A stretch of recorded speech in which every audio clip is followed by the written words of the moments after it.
After studying this module, you shall be able to know what is anaphylactic death, its etiology, and the various risk factors related to it. Also the pathophysiology of anaphylaxis, as well as the postmortem diagnosis of anaphylactic death.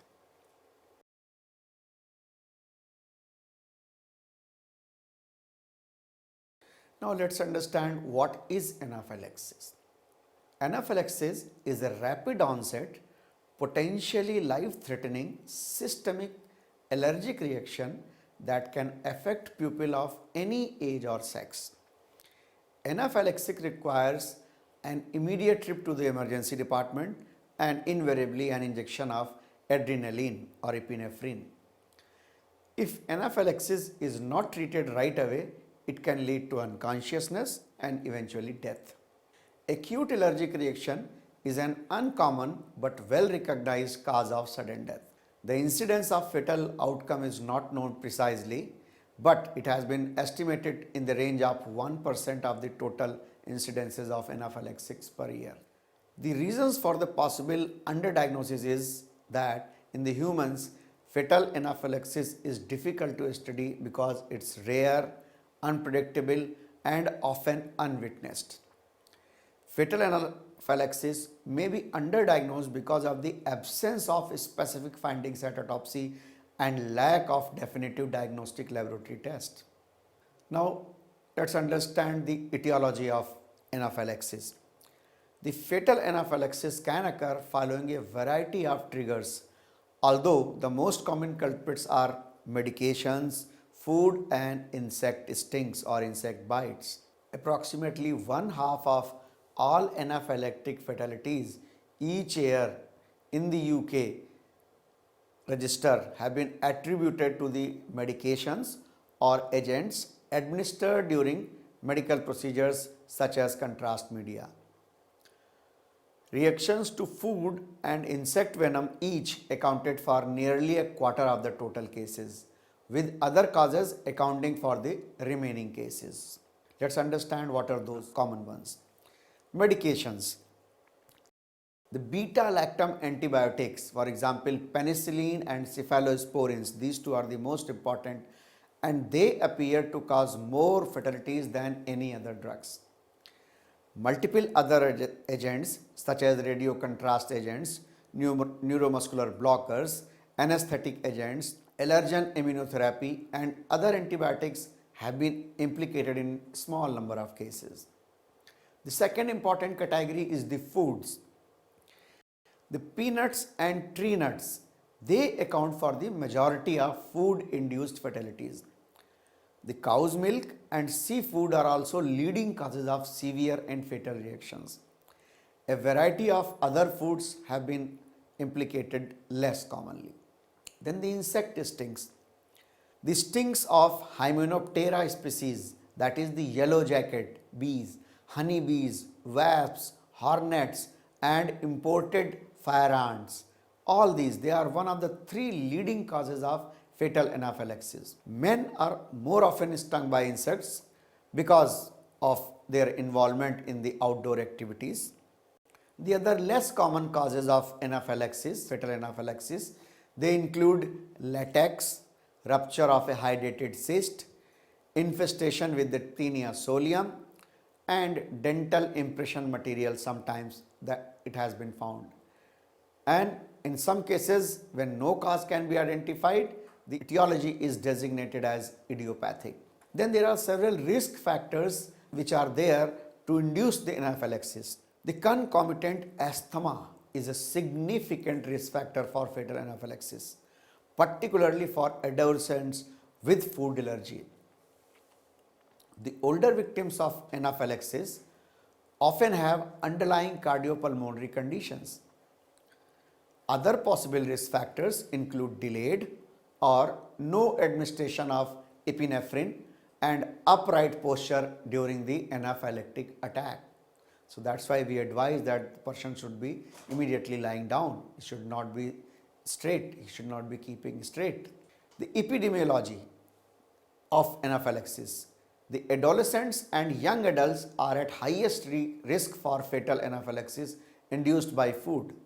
The middle-aged and the older adults account for most fatalities from the venom and medication-induced reactions, but there are no clear differences between various genders or among racial groups. Then coming on to the location of where these fatal anaphylaxis cases we encounter.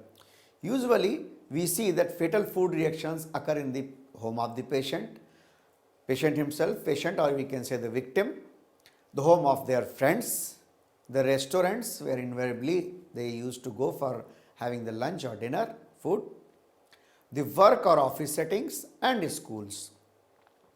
The fatal stings can be sustained outdoors more often than indoors.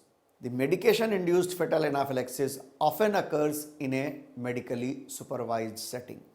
Then let's understand the timing and the allergen dose. The fatal anaphylaxis typically results in death within half hour to 1 hour of the ingestion or the exposure to allergen. So it's pretty fast. It seems logical that the higher the allergen dose, the more rapid and severe is the reaction. Although different patients may have different threshold levels beyond which they will experience anaphylaxis. The amount of allergen is usually unremarkable. For example, various amounts of food, one insect sting, a normal dose of medication, etc. Pathophysiology of anaphylaxis.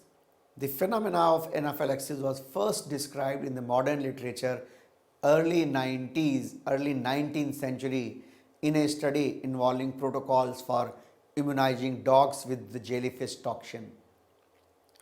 The injection of small amounts of toxin in some animals rather than generating protection precipitated the rapid onset of fatal or near fatal symptoms. And the authors named this response as anaphylaxis, which is derived from the Greek word A stands for against and phylaxis stands for immunity or protection. So the anaphylaxis is a severe allergic reaction of rapid onset that occurs due to the release of inflammatory mediators and cytokines from mast cells and basophils, typically due to an immunologic reaction, but sometimes a non-immunologic mechanism can also play a role in that. Now let's understand what are those immunologic mechanisms. In this, there is the immunoglobulin E, that is IgE. This binds to the antigen that is the foreign material that provokes the allergic reaction. So this antigen bound IgE then activates FcRI receptors, which are situated on the mast cells and the basophils, and this leads to the release of inflammatory mediators such as histamine, tryptase, chymase, heparin, histamine releasing factor, and platelet activating factors. The cellular activation also stimulates the production of lipid derived mediators such as prostaglandins and leukotrienes. And these mediators subsequently increase the contraction of bronchial smooth muscles, trigger vasodilation, increase the leakage of fluid from the blood vessels, and can cause heart muscle depression. The non-immunologic mechanisms, they involve substances that directly cause the degranulation of mast cells and basophils. And these include agents such as contrast medium, the various preparations of opioids, the temperature hot or cold, and the vibrations. The organ system involvement in anaphylaxis, predominantly the shock organs are heart, lung, and vasculature, and the fatalities are divided between the circulatory collapse and the respiratory arrest. Now let's understand both these.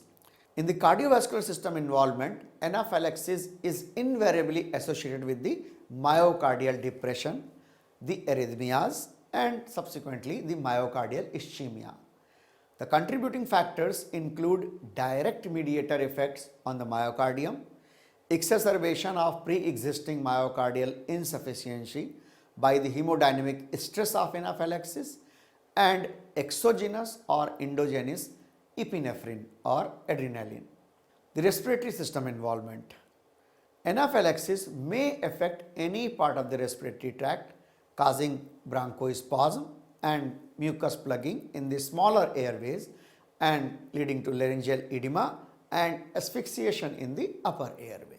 The asphyxiation typically occurs rapidly after allergen exposure, with death occurring within an hour in many of the cases.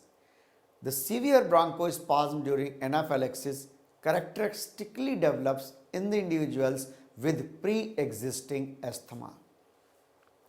The evidence suggests that during anaphylaxis, the peripheral tissues continue to consume oxygen at relatively higher rates, and because of this, in combination with feral vasoconstriction and decreased perfusion occurs, and this leads to rapidly to anaerobic metabolism and end organ damage.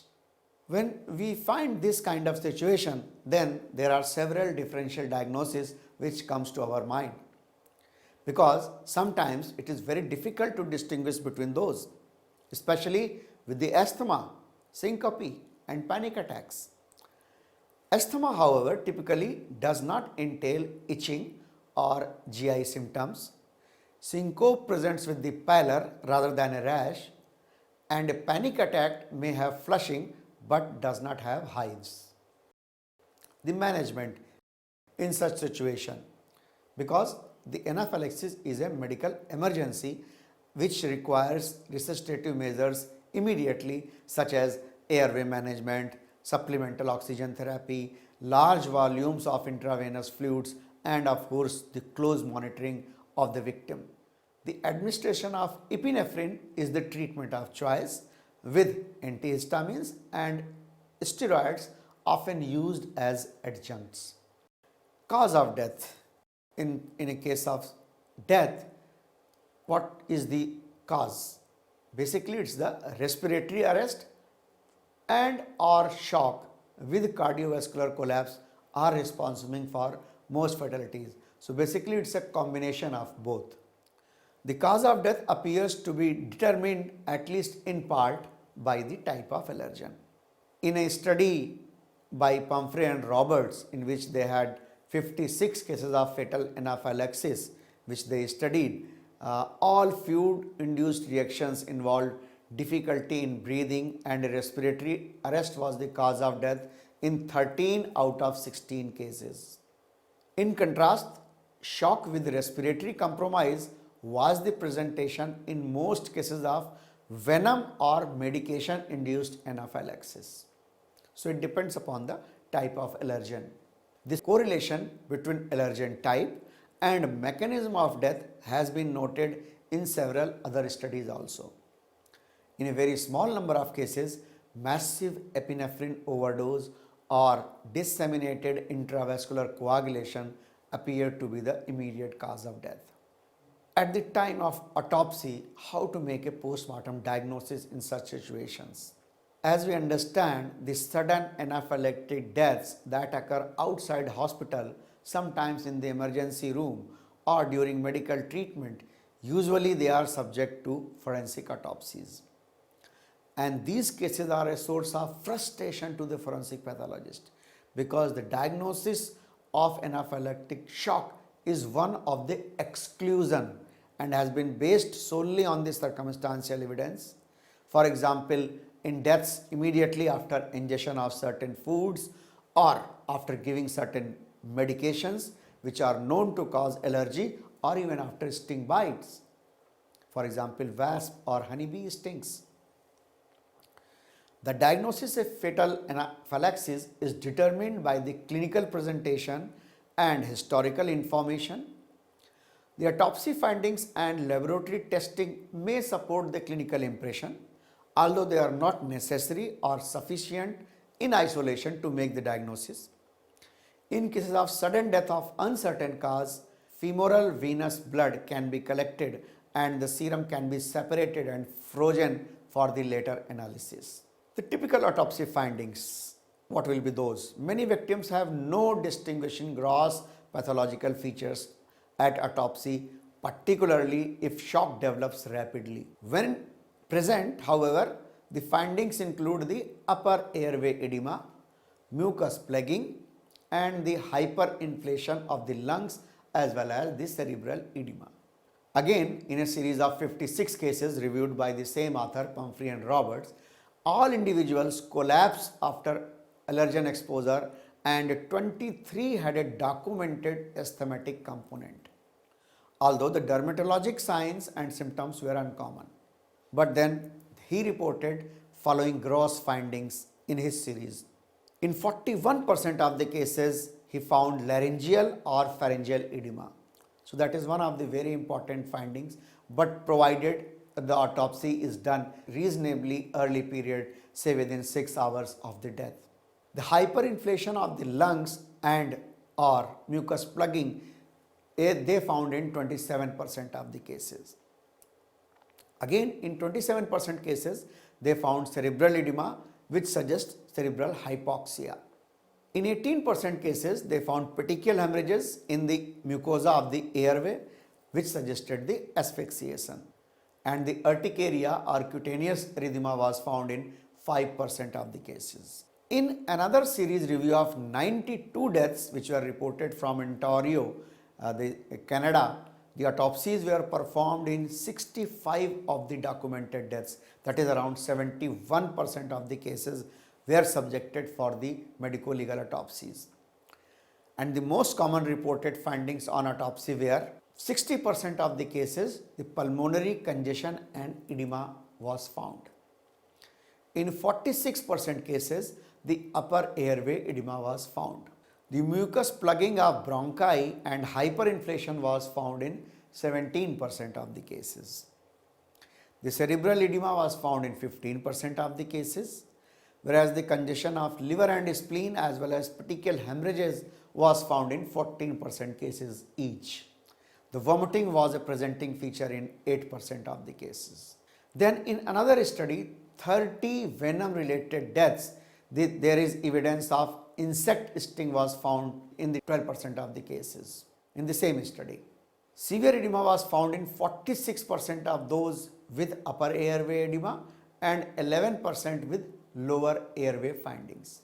In cases where anaphylaxis to food is suspected at the time of death, the pathologist can be asked to preserve some of the stomach contents for later analysis for suspected food allergens. Thus, autopsy findings in suspected anaphylactic deaths are variable and appear to depend upon the type of allergen and the route of administration as well as the time between initiation of the allergic reaction and death.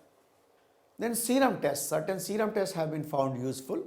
The blood is collected during or shortly after the event. They may be analyzed retrospectively for the mast cell derived mediator tryptase and for the evidence of IgE to the suspected allergens. Then histamine, serotonin and heparin, they are the substances which are stored in mast cells.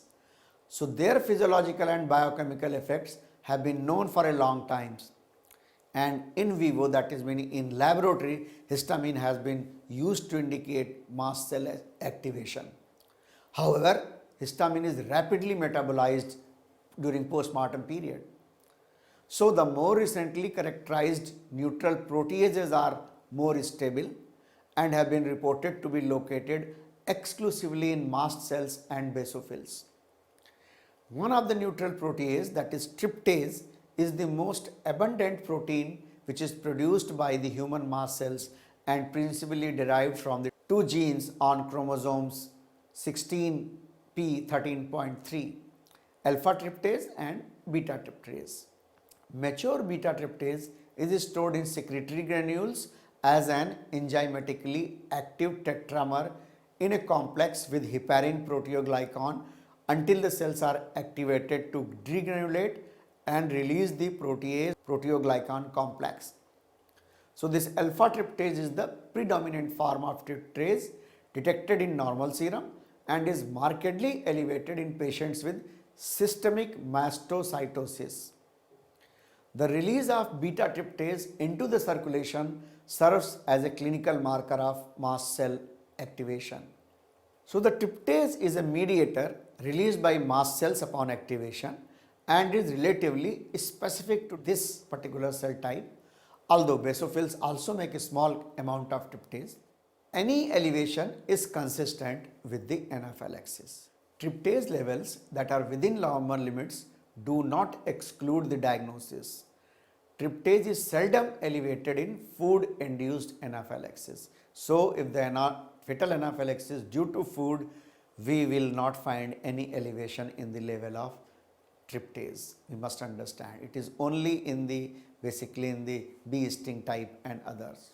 The quantitative IgE immunoassays, they may be helpful in detecting the presence of allergen specific IgE in the victim serum as a means of confirming that the patient was allergic to that particular allergen in question. The serum IgE levels, they do not change substantially as a result of anaphylaxis.